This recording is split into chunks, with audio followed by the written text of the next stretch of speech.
మా ప్రతినిధులు విజయవాడ నుంచి ఎంపీ రావు సత్య రాజోలు కోనసీమ జిల్లా నుంచి అందుబాటులో ఉన్నారు. రాప్తాడు అనంతపురం జిల్లా నరేష్ అందుబాటులో ఉన్నారు. అలాగే నెల్లూరు నుంచి మురళి మనకు అందుబాటులో ఉన్నారు. ముందుగా మురళితో మనం మాట్లాడదాం. మురళి, సో 10 గంటలు దాటింది. 3.5 గంటల పాటు జరిగిన పోలింగ్ పర్సెంటేజ్ అధికారులు ఆశించినట్టుగానే ఉందా? ఆశాజనకంగానే కనిపిస్తోందా? అధికారులు ఏమంటున్నారు? అంటే క్యూ లైన్లు అయితే మాత్రం ఎక్కడ చూసినా కూడా బారులు తీరు మనకు కనబడుతుంది. సో గతం కంటే కూడా ఎక్కువ సంఖ్యలో ఉదయం పోలింగ్ ప్రారంభానికంటే ముందే పెద్ద సంఖ్యలో ఓటర్లందరూ కూడా చేరుకున్నారు. అయితే ఫస్ట్ అవర్లో ఎప్పుడూ ఉండే విధంగానే ఈవీఎంలు చాలా చోట్ల పనిచేయనటువంటి కారణంగా పోలింగ్ అనేది కాస్త ఆలస్యంగా ప్రారంభమైంది. చాలా చోట్ల ఇలాంటి పరిస్థితి కనబడింది. అయితే ఉన్నటువంటి ఓటర్లందరూ కూడా పోలింగ్ ప్రారంభమైన తర్వాత ఓటు హక్కు వినియోగించుకుంటూ ఉన్నారు. తొలి 2 గంటల్లో 9.56 అంటే అరౌండ్ 10% అయితే పోలింగ్ అనేది నమోదైంది.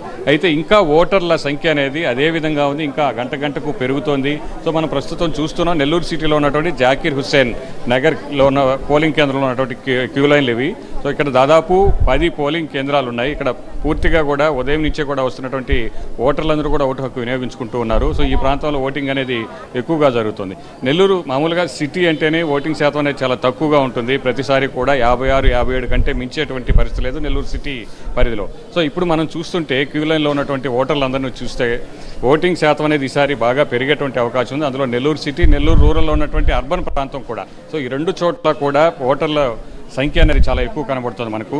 సో ఈ 2 అవర్స్లో అంటే 9 గంటల వరకు వచ్చినటువంటి ఓటింగ్ శాతం మనం 10% చూస్తే ఈ వచ్చేటువంటి ఈ 2 గంటల 11 గంటల వరకు వచ్చేటువంటి పోలింగ్ శాతం మరింత పెరిగేటువంటి అవకాశం ఉంది. ఉదయం ఆలస్యంగా ప్రారంభం అవడం కావచ్చు, ఈవీఎంలో పనిచేయనటువంటి కారణంగా కొంత తగ్గినప్పటికీ సో వచ్చేటువంటి 2 అవర్స్లో మాత్రం గణనీయంగా పెరిగేటువంటి అవకాశం ఉంది. అయితే ఆ తర్వాత మధ్యాహ్నం కొంత ఎండ తీవ్రత కారణంగా ఓటర్ల సంఖ్య కాస్త తగ్గేటువంటి అవకాశం ఉంది. మనం ఎప్పుడూ కూడా చూస్తుంటాం. తొలి 3 దశల్లో కూడా ఇదే జరిగింది దేశవ్యాప్తంగా జరిగినటువంటి అనేక రాష్ట్రాల్లో. అయితే సాయంత్రం వరకు కూడా 6 గంటల వరకు కూడా మొత్తం పోలింగ్ శాతం అనేది ఈసారి పెంచేందుకు అధికారులు అన్ని చర్యలు కూడా తీసుకున్నారు. సో అది అవగాహన పెంచేటువంటి కార్యక్రమం జరిగింది. ఏ మేరకు పెరుగుతుంది అనేది కూడా చూడాల్సినటువంటి పరిస్థితి. Right, thank you Murali.